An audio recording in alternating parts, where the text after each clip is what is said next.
की और यहाँ पर राइस मिल की, तो क्या ये घोषणाएं रहेंगी या इनको आप क्रियान्वित कर पाएंगे? लोगों को ऐसा लग रहा है कि ये घोषणाएं अभी क्रियान्वित नहीं हो पाएंगी। नहीं, ये लोगों को तो लग रहा है कि ये पूरी होंगी, लेकिन विपक्ष ये कह के भ्रम फैला रहा है कहीं इस चक्कर में उनकी पर्ची खत्म ना हो जाए, क्योंकि लोग जुड़ते दिख रहे हैं उनको। हालांकि मैं स्टार्टिंग में आया, कुछ लोग मजाक भी करते थे, भाई यहाँ वो जातियों पे चला जाता है, हरियाणा की राजनीति जातियों में भी चली जाती है। वो कहने लगे भाई ये संजय भाटिया, भाई वो पंजाबियों की पर्ची तो आड़े बड़ौदा में है, कौन 48 पर्ची है और ये इंचार्ज बन के आ गया, इस तरह की बात बोलते थे, इस तरह करते थे।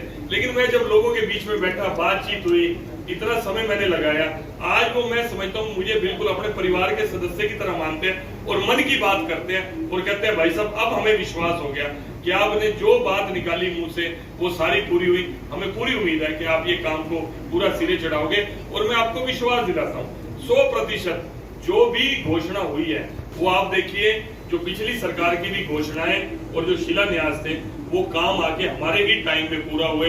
बात किसानों के हित करने वाले लोग, जब किसान को फसल के उजाड़े का पैसा देना होता था कुछ नहीं देते थे, 10 साल का उनका फसल खराबे का मुआवजा देख लो और पहले 3 साल का ही ये बीजेपी की सरकार जो कहते हैं किसानों के विरोधी है उनका मुआवजे का आकलन कर लो। जिस तरह से खरीद हर फसल की सुनिश्चित की गई इस सरकार के अंदर।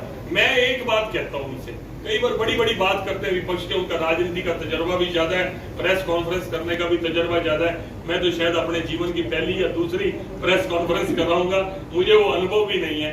मैं कहता हूँ चलो हम बुरे हैं, हम किसानों के विरोधी हैं, हम बुरे हैं, हमने हरियाणा का भला नहीं किया।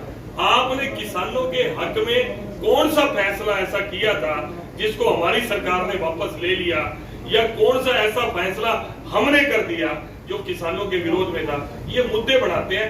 आज अपनी धार विपक्ष खो चुका है, खासतौर पे कांग्रेस पार्टी इन फाइटिंग के कारण अपनी धार खो चुकी है। वो कंधे ढूंढते हैं, किसके कंधे पे चढ़ के हमें ये टारगेट करना चाहिए और किस तरह से समाजों की राजनीति को उभार करते हैं। और फिर वही बात है, उल्टा चोर कोतवाल को डांटे, एलिगेशन फिर हमारे पासे में डाल देते हैं कि ये लोग इस तरह की बात करते हैं। तो मेरा ये सर, बदले में आपने भी ट्रैक्टर यात्रा निकाली, मेरा सवाल ये है और इन कृषि बिलों के बहुत ज्यादा खिलाफ है। ये जब अपने साथी अपने किसानों ने कहा कि वो ट्रैक्टर निकाल सकते तो हम ट्रैक्टर लेकर क्यों ना आए, तो वो ट्रैक्टर यात्रा लेकर आए। आपने देख लिया होगा कि उनकी ट्रैक्टर यात्रा निकली, कोई हमने तो किसी बात का विरोध नहीं किया। यहाँ ट्रैक्टर यात्रा निकलती है तो उनको तकलीफ होती है।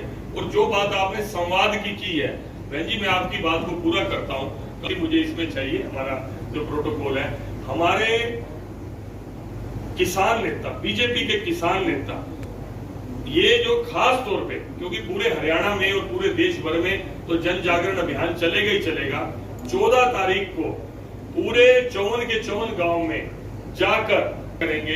भाई आप बताइए इस कृषि बिल में किसान के विरोध में क्या चीज है? इस कृषि बिल में बताइए क्या चीज किसानों के पास थी जो हमने छीन ली? जो भ्रमित आपको लोग कर रहे हैं उनके पास तर्क नहीं है। कई बार क्या होता है कि बहुत झूठ बोलने वाला आदमी पंचायत के अंदर चिल्ला चिल्लाकर शोर मचाकर सच को दबाने का प्रयास करता है। सही मायने में जिस तरह सिटीजन अमेंडमेंट एक्ट हुआ, उन लोगों ने इतना ज्यादा शोर मचाया कि मुसलमानों को इस देश से निकाल दिया जाएगा, लेकिन सब लोग पूछते, मीडिया को भी बाद में समझ आ गया किस तरह ये प्रयोजित मामला था।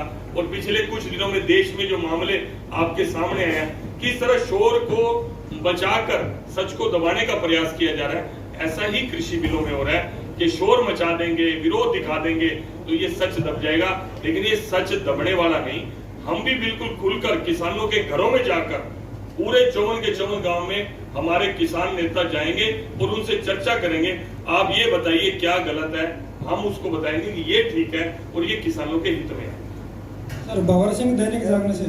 हाँ जी बताइए। सर, आप कह रहे थे कि कांग्रेस कब तक कैंडिडेट अनाउंस करेगी, तो भाजपा कब तक करेगी? सर मैं बिल्कुल सही, देखिए 16 तारीख को लास्ट नॉमिनेशन है, ये अधिकार उनके पास है, ये अधिकार हमारे पास भी है कि दोनों हम 16 तक कैंडिडेट अनाउंस कर सकते हैं। लेकिन मैं ये बात करता हूं, जो लोग ये दावा करते हैं कि भारतीय जनता पार्टी है ही कहां, और ये हुड्डा का गढ़ रहा है, ये कांग्रेस का गढ़ रहा है, और बीजेपी का यहाँ कुछ भी नहीं। बीजेपी का क्या है?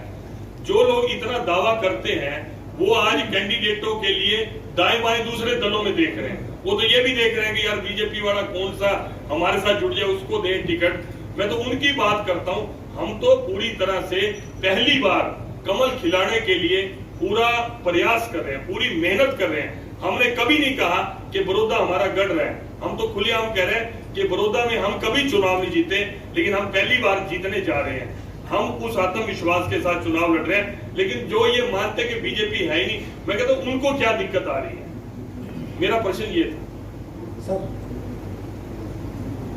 2 करोड़ के काम हुए हैं ये बिल्कुल उन्होंने जो आपको आंकड़ा दिया बिल्कुल ऑन रिकॉर्ड है, कोई गलत होना वैसे भी वो बिल्कुल सारी। मेरा अभी मैं प्रश्न समझ गया आपका, इसलिए पहले बोल पड़ा था। बताओ। पानी पिलाओ। महीने में बड़ौदा में दे दिए 300 करोड़ रुपए। अब तो समान विकास की बात है, गोहाना में दिया नहीं 1 रुपया, और दूसरे हल्कों में भी मेरे हिसाब से बहुत कम पैसे दिए गए। तो समान विकास की बात कैसे मुख्यमंत्री को मौका मिलता है? बिल्कुल आपने सही कहा। मैं ईमानदारी से स्वीकार करूंगा कि बड़ौदा विकास के मामले में हरियाणा के अन्य हलकों से पिछड़ा हुआ था। कहीं ना कहीं ये बात सरकार तक पहुंचाने में कम्युनिकेशन गैप था। मैं इस बात को ईमानदारी से स्वीकार करूंगा। मैं कांग्रेस के 10 साल के जो सरकार का राज था, जिसमें जो श्री किशन हुड्डा जी जो सिटिंग एमएलए सत्ता दल के थे, उन 10 सालों में भी उन्होंने मुख्यमंत्री जी को बात नहीं पहुंचाई होगी हुड्डा साहब को, तभी ये हल्का पिछड़ा होगा। लेकिन मेरा प्रश्न हुड्डा साहब से भी है, जो इस हल्के को अपना घर बताते हैं, अपना गढ़ बताते हैं, उनको ये चिंता करनी चाहिए थी। उसके बाद 5 साल भारतीय जनता पार्टी की सरकार आई। श्री किशन हुड्डा जी के अंदर वो ना तो जुनून और ललक था डेवलपमेंट को लेकर, क्योंकि इस क्षेत्र से अपने आप को शायद वो जुड़ा हुआ नहीं मानते होंगे। वही कम्युनिकेशन गैप उन्होंने सरकार के साथ भी रखा कि जिस तरह का कांग्रेस का रवैया रहा कि अपोजिशन के हलकों के अंदर वो ध्यान नहीं देते थे, उस सोच को लेकर श्री किशन हुड्डा जी ने इस हल्के के विकास के कोई भी काम की बात ऑन रिकॉर्ड है विधानसभा के अंदर एक बार भी नहीं रखी। ऑन रिकॉर्ड चलता है विधानसभा सत्र जब चलता है, जो विधायक अपोजिशन के भी रखते थे, उन हलकों में उतना पैसा लगा।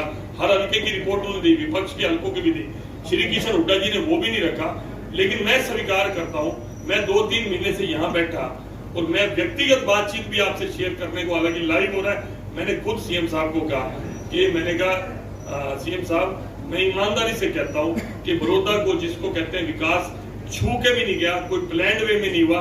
यहाँ के बच्चे पढ़ने लिखने में बहुत शौक रखते हैं, कंपटीशन देने में बहुत शौक रखते हैं, लेकिन उनको अवसर नहीं मिला। बच्चियों को पढ़ने के लिए बड़ी दूर दूर जाना पड़ता है, तभी लड़कियों, ये जो कम्युनिकेशन गैप था ये 2-3 महीने में दूर हुआ।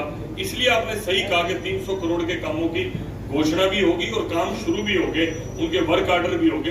ये बिल्कुल सही बात है, कहीं ना कहीं कम्युनिकेशन गैप था। इसीलिए बार बार आपके माध्यम से भी आज कहना चाहता हूं कि 4 साल भारतीय जनता पार्टी और जेजेपी की सरकार, गठबंधन की सरकार प्रदेश के अंदर है, और मैं चाहता हूं कि आप इस विकास के अंदर अपने साझीदार बनो, अपना साझा रखो, अपना हक पैदा करो। और भारतीय जनता पार्टी के साथ पहली बार, मैं कहता हूं एक बार आजमा लो, बाकियों को आपने कितनी बार आजमाया? बीजेपी को छोड़ के आपने सारे दलों को आजमा लिया, लेकिन विकास छू के भी नहीं गया बड़ौदा को। अभी 3 साल का जो कम्युनिकेशन गैप खत्म हुआ, उसमें डिफरेंस नजर आ गया। आप सोचिए कि अगर ट्रेलर इतना खूबसूरत है तो फिल्म का अंदाज करके देखो कितनी जबरदस्त होगी। ये तो अभी झांकी है, फिल्म अभी बाकी है। 4 साल की फिल्म भी आप देखोगे कितना जबरदस्त यहाँ पर विकास होगा।